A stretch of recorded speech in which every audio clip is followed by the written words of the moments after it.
So, hi guys! Bumili kami ng pabango ngayon, guys. Aamoy namin sila, guys. Ano sila, guys? 85 ml.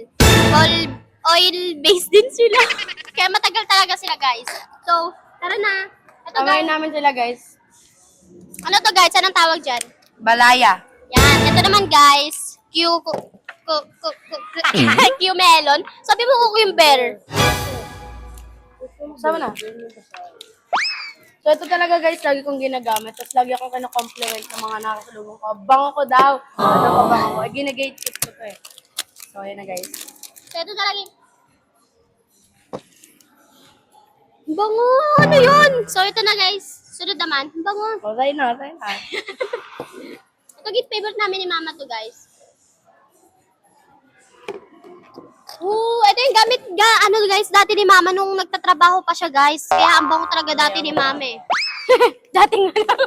Ito pa, guys, yung kabango ni Papa. Ayan. Ayun na natin siya, guys.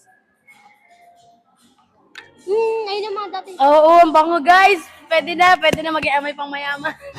So, kung gusto niyo maging amoy pang mayaman, guys, umorder na kayo dyan sa link namin. Yun lang, guys. Bye-bye!